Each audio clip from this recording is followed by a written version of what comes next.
నమస్తే, welcome to Andhraprabha. This is Tejaswi.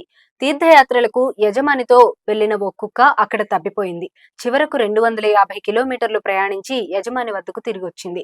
కర్ణాటకలో వెలుగు చూసిన ఈ ఘటన ప్రస్తుతం వైరల్ గా మారింది.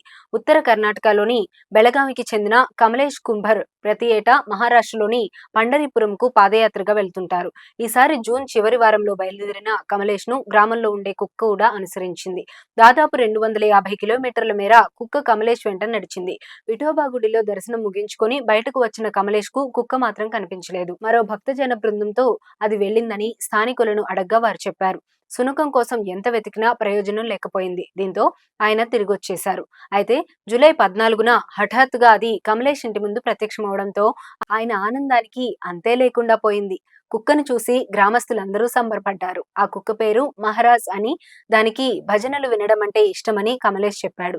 గతంలోనూ తన వెంట కొన్ని పాదయాత్రలకు కుక్క వచ్చిందని తెలిపాడు.